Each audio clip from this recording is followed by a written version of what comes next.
आज से 10 साल पहले जब हमारी तीनों सेनाएं 80% तक रूसी हथियारों का इस्तेमाल करती थी, उसी रूस को आने वाले 10-15 सालों में पछाड़कर ताकतवर देश बनेंगे, ऐसा किसी ने सोचा तक नहीं था। वहीं जापान, जो हमारी इकोनॉमी को सबसे ज्यादा पैसा, सबसे ज्यादा इन्वेस्टमेंट देता था और एशिया में जापान का अलग ही रुतबा था, उसकी बराबरी का सोचना भी संभव नहीं था। लेकिन आप जानकर हैरान रह जाएंगे कि 10 सालों में ही हमने इन बड़े बड़े देशों को पटक दिया है और यह भारत के इतिहास में पहली बार हो रहा है कि दुनिया के ताकतवर देशों को हमने पीछे छोड़ दिया है। दरअसल दुनिया के ताकतवर देशों की रैंकिंग तैयार हुई है कि कौन सा देश कितना पावरफुल है और इसी रैंकिंग में भारत ने जापान, रूस को पीछे छोड़ दिया है। लोवी इंस्टीट्यूट, जो दुनिया का रिनाउंड इंस्टीट्यूट है, यह हर साल ऐसे देशों की रैंकिंग जारी करता है जो एशिया में सबसे ज्यादा इन्फ्लुएंस रखते हैं, जिनके पास एशिया पैसिफिक में सबसे ज्यादा ताकत है। और आप जानकर हैरान होंगे कि अब से कुछ साल पहले तक टॉप 10 एशियाई देशों में आने के लिए तरसने वाला भारत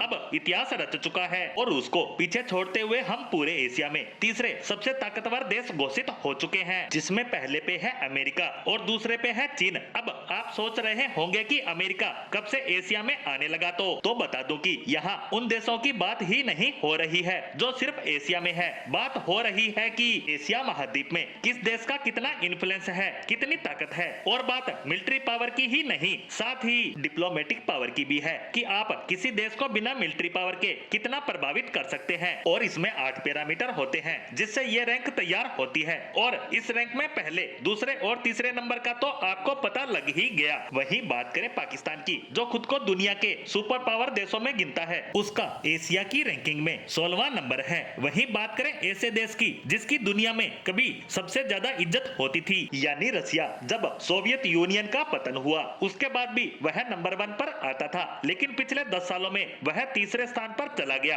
और चीन दूसरे स्थान पर काबिज हो गया। लेकिन अब भारत की वजह से वह और ज्यादा पीछे चला गया है और जापान और ऑस्ट्रेलिया के बाद वह 6ठे स्थान पर जा पहुंचा है। और यह रूस के लिए चिंताजनक बात है कि इसके टोटल क्षेत्रफल का 80% हिस्सा एशिया में आता है और 20% यूरोप में। ऐसे में उसकी ताकत एशिया में बहुत ज्यादा होनी चाहिए थी, लेकिन पिछले 3 साल से वह यूक्रेन के साथ युद्ध में बुरी तरह से फंसा हुआ है और उसके मित्र देशों की सूची भी लगातार छोटी होती जा रही है। साथ ही अन्य देशों पर उसका प्रभाव खत्म होता जा रहा है। वहीं दूसरी तरफ भारत की मेहनत नजर आने लगी है, उसका डिप्लोमेटिक प्रभाव लगातार बढ़ता जा रहा है और मित्र देशों की सूची में हर दिन नया देश शामिल हो रहा है। और जो देश कभी टॉप 10 में आने को तरसता था, आज वह न केवल टॉप 5 में पहुंच चुका है बल्कि अमेरिका और चीन के बाद तीसरे स्थान पर काबिज हो चुका है। यानी कि कहा जा सकता है कि भारत का सितारा अब गर्दिश में नजर आने लगा है।